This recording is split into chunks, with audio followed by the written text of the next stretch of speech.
Eu me arrependo do dia em que deixei seu pai te adotar. As palavras saíram da boca de minha mãe, Dolores, como um veneno lento e corrosivo. Ficaram suspensas no ar pesado da sala, que ainda cheirava vagamente as coroas de flores do velório. Fazia apenas 5 dias que havíamos enterrado meu pai, e o luto era uma ferida aberta em meu peito. A voz dela, no entanto, não tinha um pingo de luto. Era puro ódio, afiada como um caco de vidro. Ela me olhava com um sorriso cruel, um sorriso que eu conhecia bem, mas que nunca tinha visto com tanta maldade. Naquele instante, o chão sumiu sob meus pés. O mundo inclinou e girou, e a única coisa que me mantinha de pé era o choque absoluto, adotada. A palavra ecoava na minha cabeça, rebatendo nas paredes do meu crânio. Não era o fato de ser adotada que me destruiu, mas a forma. A arma que ela escolheu para me ferir da maneira mais profunda possível, no momento em que eu estava mais vulnerável. Minha mente, em um mecanismo de defesa desesperado, começou a puxar os fios soltos da minha vida. E tudo começou a fazer sentido de uma forma terrível. Meu nome é Larissa. Tenho 18 anos.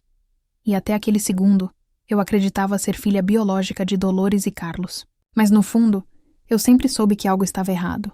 A nossa relação nunca foi de mãe e filha. Era mais como se eu fosse uma inquilina indesejada, uma pedra no sapato dela. Desde que me entendo por gente, Dolores me tratava com um desprezo velado que, com o tempo, se tornou escancarado. Nada que eu fazia era bom o suficiente. Quando eu trazia um boletim com notas altas, ela olhava por cima dos óculos e dizia: "Não fez mais que sua obrigação. Quero ver quando as coisas apertarem de verdade." Mas quando meus irmãos, Ricardo e Mateus, chegavam com notas medianas, ela preparava o prato favorito deles e dizia que eles eram seus meninos de ouro, que o que importava era o caráter, não notas em um papel. Lembro-me de uma vez, quando eu tinha uns 10 anos. Havia ganhado um concurso de redação na escola. Cheguei em casa eufórica, com uma medalhinha de plástico dourado pendurada no pescoço. Mostrei para ela com os olhos brilhando de orgulho. Ela pegou a medalha, a virou entre os dedos com desdém e disse: "Grande coisa. Escrever qualquer um escreve. Seus irmãos sim têm talento. Ricardo joga bola como ninguém." Naquele mesmo dia, Ricardo tinha quebrado um vaso caríssimo com a bola, e ela apenas riu e disse que coisas de menino levado. Para eles, o céu e o mar. Para mim, as migalhas de uma atenção que nunca vinha. Ou pior, as críticas que nunca cessavam. Tudo em mim a irritava. Meu cabelo, que era liso e escuro, enquanto o dela e dos meus irmãos era castanho e ondulado. Meus olhos, que eram mais claros. Minha mania de ler em silêncio no meu quarto. Ela dizia que eu era uma criatura sem graça, apática. "Parece um fantasma andando pela casa, Larissa. Seja mais como seus irmãos, tenha mais vida." Mas quando eu tentava participar, quando eu dava uma risada mais alta, ela me fuzilava com o olhar e mandava eu me conter. Era um jogo impossível de vencer. O único que me enxergava era meu pai, Carlos. Ele era meu porto seguro. Meu pai era um homem calmo, de sorriso fácil e abraço apertado. Era ele quem me defendia, de forma sutil, das garras de Dolores. Quando ela me criticava na mesa do jantar, ele mudava de assunto. Quando ela me colocava de castigo por um motivo bobo, ele ia até meu quarto mais tarde, levava um pedaço de bolo escondido e dizia: "Não liga para sua mãe, filha. Ela tem um jeito difícil, mas te ama." Agora eu vejo que ele estava apenas tentando proteger a ambos. A mim, da verdade dolorosa, e a ela de si mesma. Era meu pai quem elogiava minhas notas, quem lia minhas redações e dizia que eu tinha talento para ser escritora. Era ele quem me levava para tomar sorvete quando eu estava triste. A lembrança dele era a única coisa quente em uma casa que sempre foi gelada para mim. Mas ele se foi. Um ataque cardíaco fulminante. E no instante em que o coração dele parou, a última barreira de proteção que eu tinha na vida desmoronou. Dolores não perdeu tempo. No hospital, enquanto eu chorava abraçada ao corpo ainda quente do meu pai, ela sibilou no meu ouvido: "Isso é sua culpa. Você e seu jeito problemático viviam estressando seu pai. Você o matou." Eu sabia que não era verdade. Meu pai vivia sob o estresse constante que ela criava. As brigas, os gritos, a pressão por dinheiro, a forma como ela o diminuía na frente dos outros. Ele vivia pisando em ovos, tentando acalmar a fera que morava dentro dela. O coração dele não aguentou o peso de viver com ela, e eu suspeitava disso há muito tempo. E agora, 5 dias depois, estávamos ali. A discussão começou, como sempre, com ela me culpando. Eu, pela primeira vez na vida, exausta de dor e de ser o saco de pancadas dela, respondi. Gritei que a culpa era dela, que ela o sufocava, que ela o fez infeliz por anos. A raiva dela transbordou. O rosto se contorceu numa máscara de fúria pura, e então ela disparou a frase que mudaria tudo para sempre. Eu me arrependo do dia em que deixei seu pai te adotar. Jamais teria uma filha tão inútil e sem sal como você.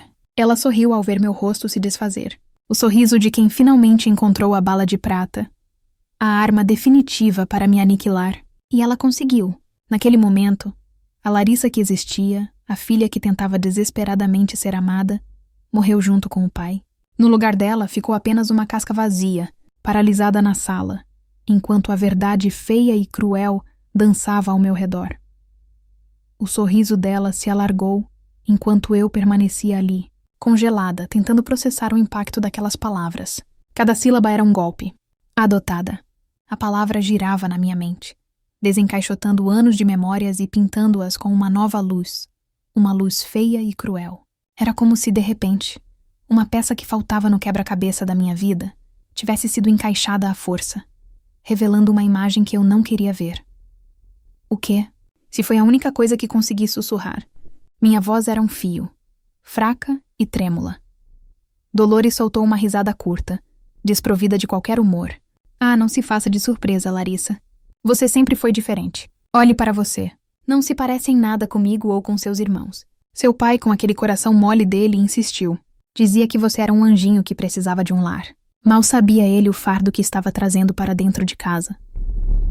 As palavras dela eram como pedras, atiradas com o propósito de machucar, e cada uma delas acertava o alvo. O anjinho. A imagem do meu pai dizendo que eu era seu anjinho me veio à mente, mas agora estava manchada pela maldade dela. Eu dei um passo para trás, sentindo as pernas bambas. Por que você está fazendo isso? Perguntei. As lágrimas finalmente começando a queimar nos meus olhos. Ele acabou de morrer, e graças a Deus por isso. Ela cuspiu, o veneno em sua voz mais potente do que nunca. Pelo menos agora eu posso ser sincera.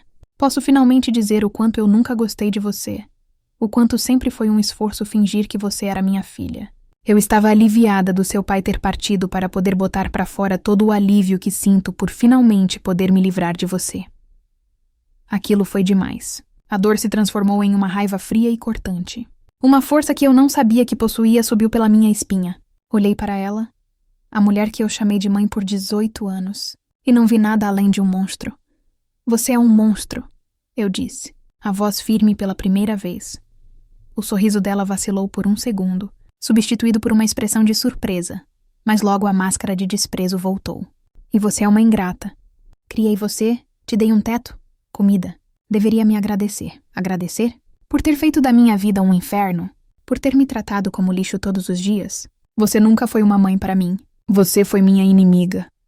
Sem pensar, eu me virei e corri para o meu quarto. Meu corpo tremia, mas minha mente estava estranhamente clara. Acabou. O teatro, a mentira, a tentativa desesperada de agradar a quem me odiava. Tudo acabou.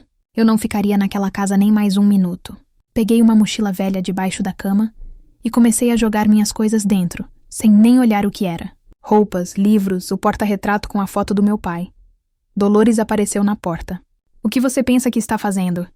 Estou indo embora, respondi sem olhar para ela. Ótimo. Vá, mas não pense que vai levar alguma coisa daqui.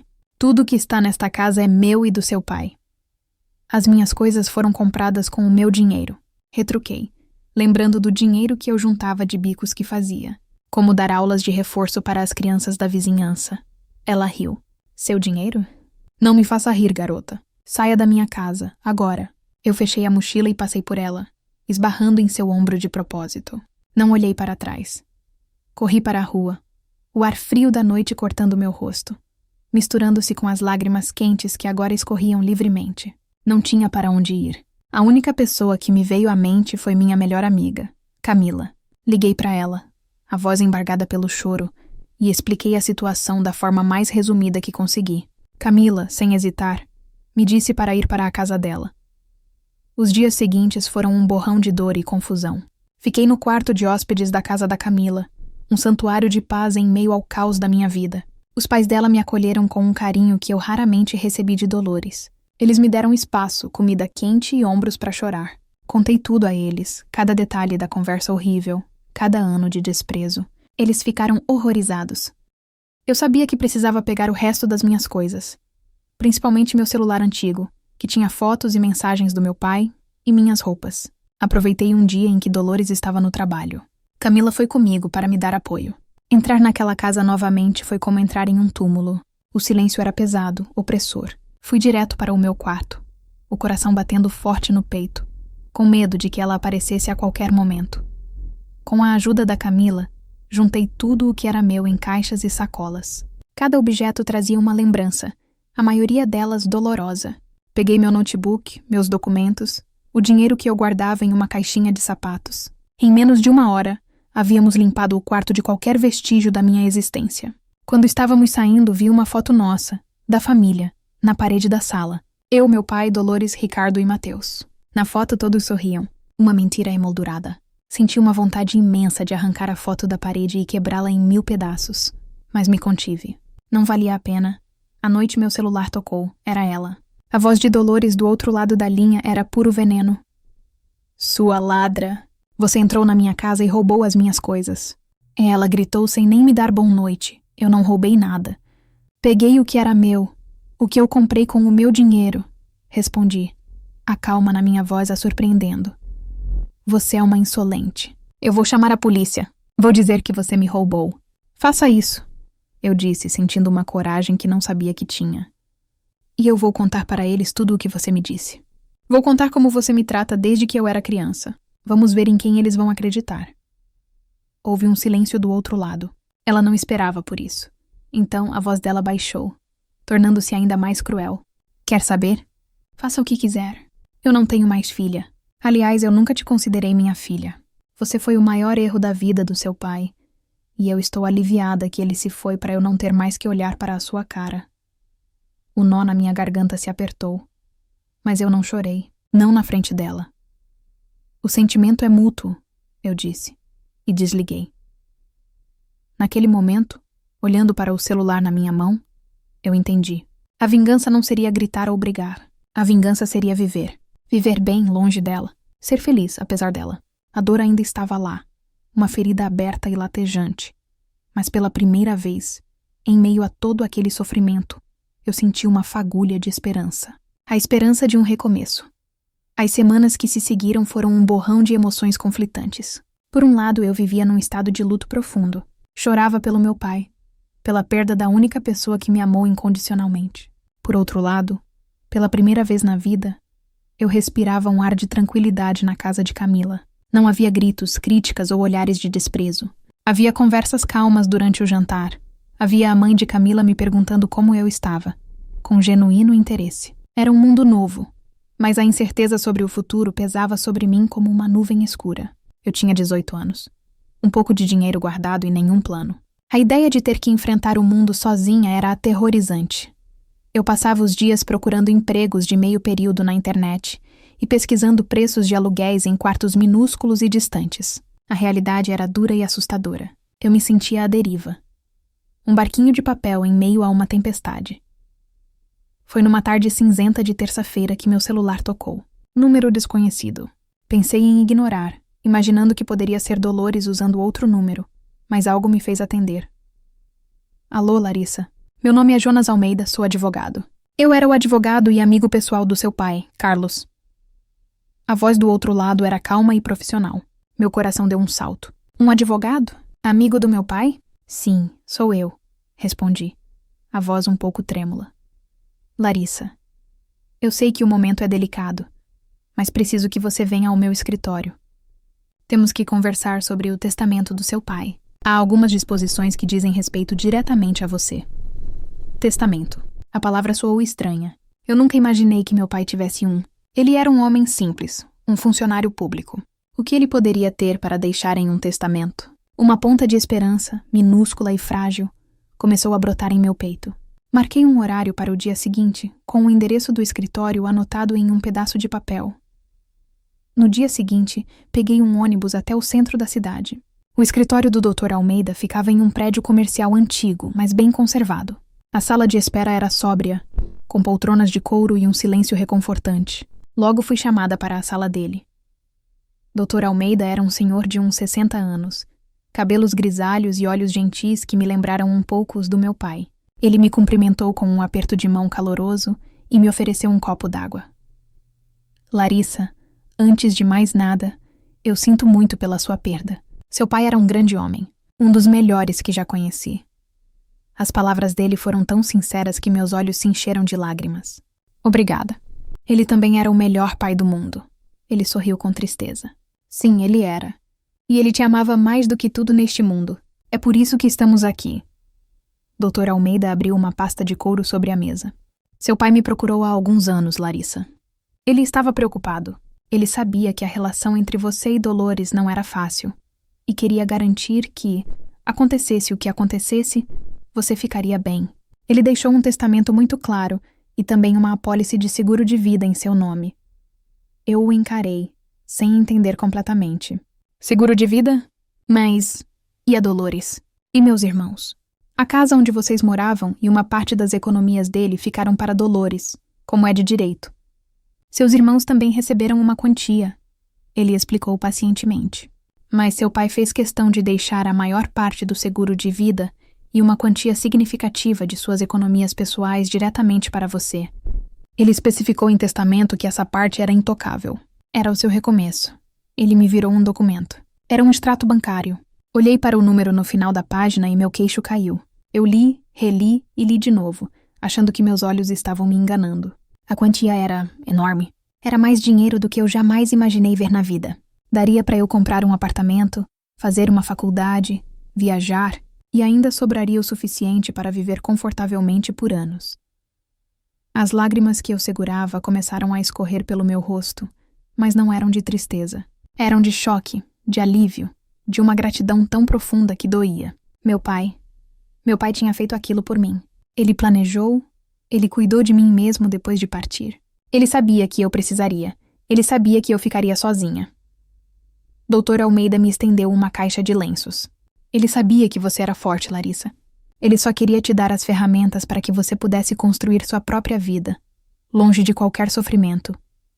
Então, ele pegou um envelope amarelado de dentro da pasta. Ele também deixou isso para você. Pediu que eu te entregasse pessoalmente quando chegasse a hora. Peguei o envelope com as mãos trêmulas. Era a caligrafia do meu pai. Abri com cuidado e desdobrei a folha. Minha querida filha, meu anjinho Larissa, se você está lendo isso, é porque eu já não estou mais aí para te abraçar. Me perdoe por isso. Me perdoe também por nunca ter te contado a verdade sobre sua adoção. Eu não te contei porque, no meu coração, isso nunca foi uma verdade. Desde o primeiro dia em que te segurei no colo, um bebê tão pequeno e indefeso, você foi minha filha, do meu sangue, da minha alma. O sangue não significa nada perto do amor que eu sinto por você. Eu sei que sua vida com sua mãe não foi fácil. Eu tentei te proteger o máximo que pude, mas sei que falhei muitas vezes. Por isso quero te dar a chance de ser livre. Esse dinheiro é seu. É a sua liberdade. Use-o para estudar, para viajar, para encontrar um lugar onde você se sinta feliz e segura. Não deixe que ninguém nunca mais te diga que você não é boa o suficiente. Você é a garota mais inteligente, doce e forte que eu conheço. Tenho um orgulho imenso de ser seu pai. Viva, minha filha. Viva uma vida linda e feliz. Eu estarei sempre te olhando, de onde eu estiver, com todo o amor do mundo. Seu pai, Carlos. Eu terminei de ler a carta em meio a soluços que sacudiam meu corpo inteiro. Abracei o papel contra o peito, sentindo o cheiro fraco do perfume dele que ainda estava impregnado ali. Aquela carta era tudo. Era a validação, a prova, a declaração de amor final. Ele não me via como um fardo. Ele me via como sua filha. Saí do escritório do Dr. Almeida sentindo-me outra pessoa. O sol lá fora parecia mais brilhante. O ar mais leve. Eu não era mais a garota assustada e perdida. Eu tinha um futuro. Tinha a bênção do meu pai e os meios para seguir em frente. A dor da perda ainda estava ali, mas agora estava misturada com uma força avassaladora. Dolores tinha me tirado uma mãe, mas meu pai, com seu amor eterno, tinha me dado o mundo. Com a carta do meu pai guardada como um tesouro e a segurança financeira me dando um chão firme pela primeira vez na vida, comecei a planejar meu futuro. O primeiro passo era sair da cidade. Eu precisava de ar fresco, de um lugar onde nenhuma esquina me lembrasse daquela casa, daquela vida de mentiras. Comecei a pesquisar faculdades em outras cidades, apartamentos para alugar. A sensação era de uma liberdade quase estonteante, mas eu sabia que a paz não duraria. Não demorou muito para a tempestade me encontrar. Dolores soube da herança. Não sei se foi o banco que a informou ou o próprio Dr. Almeida, como parte do processo legal. O que sei é que numa tarde de sábado, enquanto eu ajudava a mãe de Camila no jardim, ouvi um carro frear bruscamente e uma porta bater com força. Era ela. Dolores marchou pelo portão aberto da casa de Camila, o rosto vermelho e contorcido pela fúria. Meus irmãos, Ricardo e Mateus, vinham logo atrás, com a mesma expressão de raiva no rosto. Então é aqui que a ladra está se escondendo. Ela gritou, apontando o dedo para mim. A mãe de Camila se colocou protetoramente na minha frente. Senhora, por favor, retire-se da minha propriedade ou eu chamarei a polícia, disse ela com uma calma impressionante. Dolores a ignorou completamente, os olhos fixos em mim. Você roubou o dinheiro do seu pai. Você o manipulou. Aquele dinheiro era nosso, da nossa família. Você não tem direito a nada. Eu respirei fundo, sentindo o papel da carta do meu pai, que eu carregava na minha carteira, como uma armadura. Dei um passo à frente, ficando ao lado da mãe de Camila. Eu não roubei nada, Dolores. Foi a vontade do meu pai. Ele queria que eu tivesse um futuro. Que futuro? Ricardo cuspiu as palavras. Nos deixando na mão? Mamãe precisa de ajuda e você pega todo o dinheiro e some? Sempre soube que você era egoísta. Ele também deixou dinheiro para vocês. E a casa? Respondi, a voz firme sem tremer. O que ele me deu foi a minha liberdade. Algo que vocês nunca entenderiam. A discussão esquentou. Dolores gritava insultos. Me chamava de ingrata, de víbora. Dizia que eu era um erro desde o começo. Os vizinhos começaram a sair nas janelas para ver a confusão. Foi então que ela deu o passo que mudou tudo. Eu vou te processar. Vou provar que você não é filha dele, que você não tem direito a nada. Eu vou tirar até o último centavo de você, sua aproveitadora. Naquele momento, algo dentro de mim se quebrou e se reconstruiu, mais forte. Olhei para aquela mulher, que nunca me amou, e para aqueles dois homens, que nunca foram meus irmãos de verdade, e senti uma clareza dolorosa. Eles não eram minha família. Eram meus carrascos. Pode fazer o que quiser, eu disse calmamente. Peguei meu celular. Mas agora você vai embora da minha frente. Disquei o número da polícia. Jamais, em meus piores pesadelos, eu imaginei que chamaria a polícia para a mulher que me criou. Minhas mãos tremiam um pouco. Não de medo, mas pela enormidade do que eu estava fazendo. Era o rompimento final. A última ponte sendo queimada. Enquanto eu falava com o atendente, o rosto de Dolores passou da fúria para a incredulidade. Ela não podia acreditar que eu tive coragem. Quando a viatura da polícia dobrou a esquina, alguns minutos depois, ela e meus irmãos entraram no carro e saíram cantando pneu. Não sem antes ela me lançar um olhar que prometia vingança. Mas eu não senti medo, senti alívio. Na semana seguinte mudei de cidade. Fui para o sul, para uma cidade universitária com muitas árvores e um ar mais ameno. Aluguei um pequeno apartamento perto do campus. Mobiliei-o do meu jeito, com as minhas cores.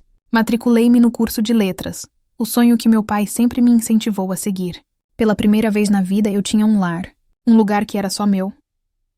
Os primeiros meses foram de redescoberta. Fiz novos amigos. Me dediquei aos estudos, comecei a escrever. A dor ainda estava lá, mas não era mais a dor aguda da rejeição. Era a dor suave da saudade do meu pai. A raiva de Dolores foi se dissolvendo, dando lugar a uma indiferença pacífica. Ela e meus irmãos se tornaram fantasmas de uma vida passada. Os anos passaram voando. Eu me formei com honras.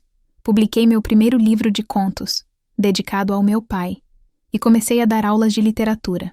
Conheci um homem bom, que me amava por quem eu era, e construímos uma vida juntos, baseada no respeito e no carinho.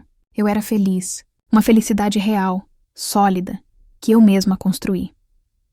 Cerca de 5 anos depois do meu recomeço, recebi uma ligação de um número desconhecido. Era Mateus, meu ex-irmão. A voz dele era cansada, derrotada. Larissa? Sou eu, Mateus.